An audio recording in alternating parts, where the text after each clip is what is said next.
You're watching Lookuptv. My name is Louis. That means it's time for the news.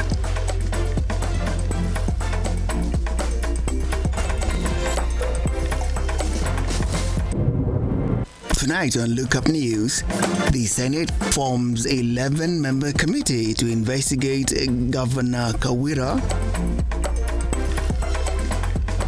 That the government takes road safety and enforcement of the law collectively.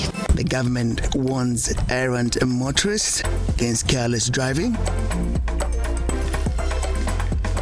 And Kenyans share their Christmas wishes.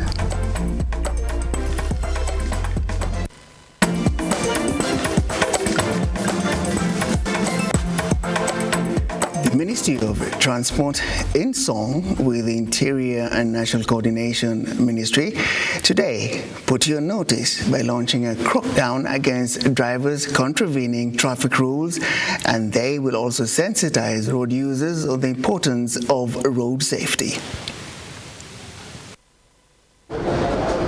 As Kenyans hit the road to upcountry for the festivities, drivers have been urged to be more keen and adhere to traffic rules and regulations in a bid to avert road carnages, with statistics indicating that at least 4,000 people have lost their lives to accidents this year. As the holiday season begins, motorists will be traveling to various destinations to celebrate the festives with their families and friends. It is imperative for all road users to observe road traffic rules and reduce road carnage, which has in the past been rampant during this season. We have lost 4,449 people. Actually 4,449 as at December. That was November. What I read was November. And if you see the statistics, pedestrians who are crossing road are 1,595. You have drivers who are 403. According to Transport Cabinet Secretary Kipchumba Murkomen, most of the road carnages could have been avoided if the drivers had observed traffic guidelines.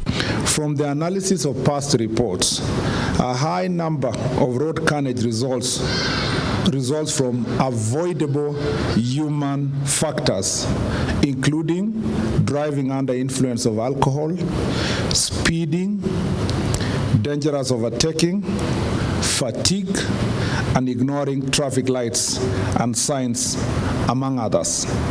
For losing control, we lost 27 people. For overtaking improperly, 14 people died. And I'm saying only December. I'm not talking about the entire period. For failing to keep to near side to proper traffic lane, we lost 13 people, December. For excessive speed, we lost 12 people. For misjudging clearance, we lost 7 people. Murkomen also indicated that all road and safety authorities in the country must ensure all safety signages are erected, as well as launching a crackdown against unroadworthy vehicles. I have instructed Kenya National Highways Authority, Kenya Urban Roads Authority, and Kenya Rural Roads Authority to heighten surveillance on our roads and ensure that all stalled vehicles are towed immediately, but not more than 1 hour, to enable smooth flow of traffic. On his part, Interior Cabinet Secretary Professor Kithure Kindiki announced that a crackdown targeting those flaunting traffic rules had been launched, with those found culpable set to face the law. I have directed the police to crack down heavily and without exceptions all those found flouting our traffic rules. I have given the Inspector General of Police my personal assurances and those of the Government of the Republic of Kenya that we will provide its officers with the necessary support to enforce the safety of every Kenyan on our roads. Elsewhere, the Matatu Owners Association, in conjunction with traffic police, have also launched a sensitization campaign on road safety, with road users urged to observe traffic rules, as the number of road carnages are always on the rise during such periods. Tunawaomba waendeshaji wa magari, maneno ya spidi wachana nayo. Uliwekewa spidi ya 80. Tunajua Unajua kuna wengine huo wanatamba na speed governor. Tuende polepole na tutafika. Haraka haraka saa zingine haina baraka. Utapoteza maisha ya watu, utapoteza maisha yao. Safety is a major challenge. We lose so many people every year because of careless driving, speeding, careless overtaking. These are issues that we can avoid. With thousands of people having lost their lives to road carnages this year, stakeholders in the transport and security sector are calling on road users to be keen during the festive season in order to avert more road carnages. Ian Keitani, Lookuptv, Nairobi. Residents of Uasin Gishu today heaved a sigh of relief after receiving a donation in form of food from Uasin Gishu County that donated food to over 3,000 residents affected by drought. They were led by the county's governor, Jonathan B., in song with his counterpart, Turkana Governor Jeremiah Lookuptv. The initiative is set to benefit at least 800,000 residents living in the drought-stricken area. County heads of Uasin Gishu and Turkana flagged off trucks carrying foodstuff at Turkana County headquarters to residents who have seen the face of hunger. Residents stand up to their field in the response of Save a Life initiative to at least get a portion that will have them survive in the next coming days. The initiative, spearheaded by Uasin Gishu County Governor Jonathan B. and his counterpart Turkana Governor Jeremiah Lookuptv, is expected to help more than 3,000 families facing the hunger crisis. Kwa sababu sisi tumeweka pamoja na hali ya jiografia na hali ya ile block yetu ya North Rift Economic Block, tukasema ndugu yetu ya kwanza karibu na sisi, na tumeona mahali wanapitia ni ngumu, amejawana mvua miaka 3, tukasema tuanzie Turkana. Not because nyinyi mko na shida mingi, lakini ni ujirani pia. Sisi nataka tutekeleze mambo ya ujirani. B has called out on stakeholders and well-wishers to intervene and save lives. Lazima sisi tupande miti kwa sababu hii mto yenu wa Kerio yenye napita hapa ama mto Tarkwel, lazima tuhakikishe tumepanda miti nyingi sana ili sisi tujaribu kuepuka ili janga la climate change. Na kwa kumalizia tunasema sisi kama kaunti ya Turkana na Uasin Gishu tunataka uhusiano mwema. We are real brothers. In a rejoinder, Turkana Governor has applauded the program, terming it as a warm heart of service to the needy as they target at least 800,000 residents suffering from hunger. Wamebeba chakula ambayo ni kama more than 65 tons. Bales ya flour na pia tuko na rice, mafuta, all assorted kinds of food. With the donation of packed maize, flour, rice, cooking oil and salt, residents now can dance. Moses Okech, Lookuptv.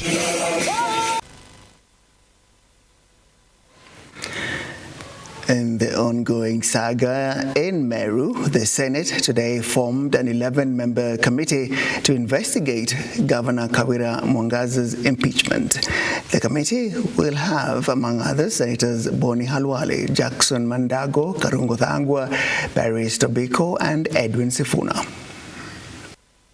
During a special sitting held today at the Senate, Mr. Speaker, what is the point of order? The senators unanimously approved a list of 11 senators to investigate accusations surrounding the embattled Meru Governor Kawira Mwangaza. To the will of 68 members of County Assembly of Meru. Mr. Speaker, I want to ask my colleagues, none of us here is an expert on everything. No senator, Mr. Speaker, is an expert on everything. The list comprises of Nairobi Senator Edwin Sifuna, Uasin Gishu Senator Jackson Mandago, Kiambu Senator Karungo Thangwa, and Kakamega Senator Boni Kalwale, among others. The 11 have been trusted with the responsibility of probing into charges against the governor and tabling the report before the Senate after 10 days. Mwangaza was impeached by 67 members of Meru County Assembly after she was accused of sponsoring nepotism and misuse of office. To redress the honorable members of this House, Mr. Speaker, who have been been abused, Mr. Speaker, who have been called cartels, Mr. Speaker, who have been called thieves, Mr. Speaker. Mwangaza have been going through her bad times, with members of the public recently accusing her of bad leadership. Honorable members MCAs, kesho watu ondolee huyu gavana, na hata kama ni gavana mwanaume tungemtoa tukiona ameshindwa kufanya kazi, si kwa sababu ni mwanamke. Kesho nawaomba Senate, huyu mama mtu ondolee yeye kesho, kama mko na huruma na sisi wa Meru. Saa hii Meru iko stand still, hakuna kitu inaendelea. Tunaomba hata hiyo Senate tunaomba kama wamama tumenyenyekea sana. Tafadhali msitake kupewa pesa na mtu yoyote. Shedra Kareria, Lookuptv. In a country whose local political scene is led by coalitions, KANU is still squeaking on the sidelines. And today, the leadership in Nakuru, led by John Muthee, condemned their suspended party's Secretary General Nick Salat for his continued attack on the party chair, Gideon Moi. The leaders now demand that Salat must respect the party's leadership and adhere fully to its rules and regulations. Henry Tende was following that story. Leadership wrangles in one of the oldest political parties, KANU, pitting the party's Secretary General Nick Salat and the party's chair, Gideon Moi, are threatening to tear apart the party. Nakuru KANU branch has weighed in on the tussle and now wants Nick Salat to respect key decisions of the party. Nick Salat has held the seat of KANU party seat as a Secretary General through the trust of the KANU party and our national chairman, Honorable Gideon Moi. The party NEC advised our national chairman on the direction to take on Nick Salat after accusation of gross misconduct and misuse of party assets and finances were brought before the NEC. Salat is already on a month-long suspension. He is being accused of gross misconduct and failing to live up to the party's constitution. However, Salat is not going down alone. On weekend, he dragged the party's chair, Gideon Moi, in the woods facing the party, accusing him of instigating his removal. Nakuru branch is concerned with Salat's fight of the party's chairman in public and has asked him to focus on serving his suspension. As an elder and one of the oldest officials of KANU party, we expected him to behave with decorum and respect as the example to the youth and the KANU fraternity in general. As KANU branch officials and members of KANU party, we are in disbelief and a part of his recent outburst. Additionally, the branch has reiterated it is behind the party's chairman, Gideon Moi, and will not allow their secretary to bring disunity in the party. We are urging the KANU party disciplinary committee to expedite on this matter without fear or favor. As Nakuru County Chairman branch, led by myself, John Muthee Ngojiri, we are committed to our party KANU and we are behind our national chairman, Honorable Gideon Moi, leadership and guidance. Nick Salat's fate is firmly in the decision-making echelons of the party when they make their recommendations at the end of his suspension. We request Honorable Nick Salat to cease and desist with the public outcry and face the party disciplinary committee if he has reason to, and explain himself as per the KANU party constitution. Attacking our national chairman will not be tolerated, neither entertained, and adds to his legal behaviors that's already before the KANU disciplinary committee. Salat has found himself at crossroads with the party after the party's national delegates approved his suspension on grounds he is not subscribing to the party's constitution. Henry Tende, Lookuptv. That was a long story and they carried on and on. KANU, get into a room, shut the door, and sort yourselves out. After you have it out, then come out and tell us what your decision is. We'll take a break on that note. See you shortly.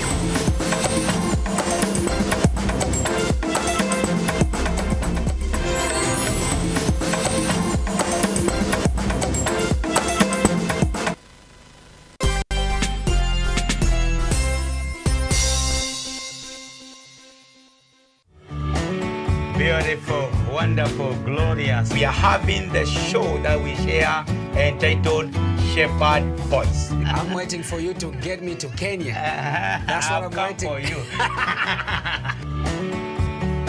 God is the source of every blessings that flow into your life. And I know that God is going to bless you and to do a new thing. Pray.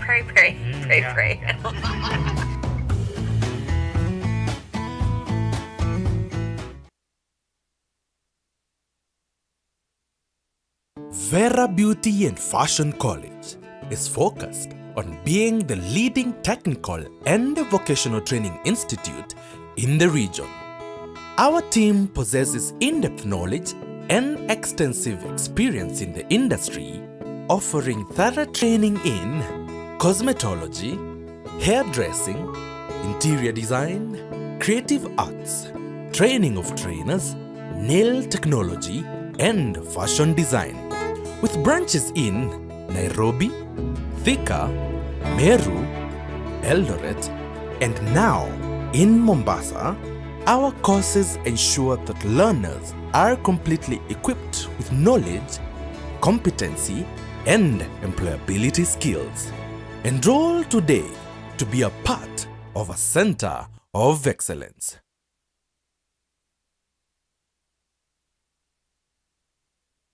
Bwana Odhiambo. Ndio. Umepata wapi madoza kujenga nyumba smart car hizi?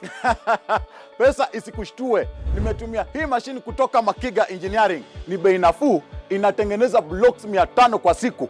Angalia hii nyumba. Imenikatia cost ya ujenzi by 50%. 50%? Ndio, 50%. Isitoshe, iko very strong na inadumu. Hata mimi nataka kujenga nyumba kama hii. Nunua hii mashini kutoka Makiga Engineering Company. Makiga Engineering Services Limited. Siri ya ujenzi, siri ni Makiga.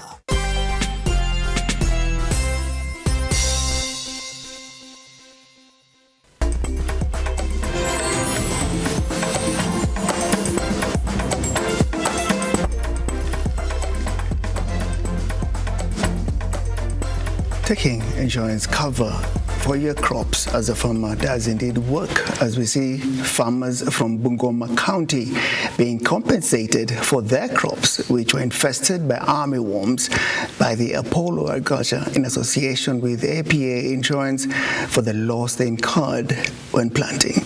Apollo Agriculture Director has urged more farmers to register for the insurance in case of such a loss. And he said this while handing over more than 5 million shillings in compensation. Tuko hapa Bungoma, tumekuja kuweza kulipa wakulima wetu ambao walikuwa wameathirika mwaka uliopita wakati walipanda, alafu ukakuwa na shida ya viwavi, na sasa tumekuja kuangalia jinsi tunaweza kuwarudishia zile pesa ambazo walikuwa wametumia katika upanzi wa mimea hiyo. Sasa hata ukiangalia already tumekuja na watu wa insurance ambao ni APA ambao tumeweza kurudishia wakulima milioni 5.9. Unaona hapo mbeleni tulikuwa tunashughulikia tu wakulima wa mahindi, na sasa tunaingia paka kwa wakulima wa maharagwe, ukulima aina yoyote, hata wa mboga, wote wanapata mkopo katika Apollo, ambao tumekuja na kitu inaitwa open store, ambao wanachagua bidhaa zozote ambazo wanahitaji, sio lazima iwe tu ya mahindi peke yake. So kama kampuni ya Pula tuna furaha sana kwa sababu hii ni thibitisho kuwa ile insurance tumedesign kwa hakika inaangalia maslahi ya mkulima, aswa yule mkulima mdogo.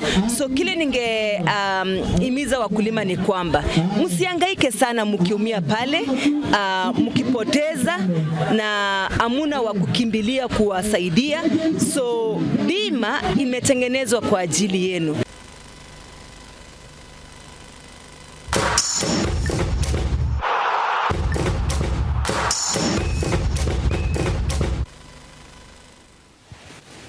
If I start a sports story by saying police woman, you probably think it's an adverse story, but it's actually a good story. Rugby player Grace Adhiambo is actually the sports personality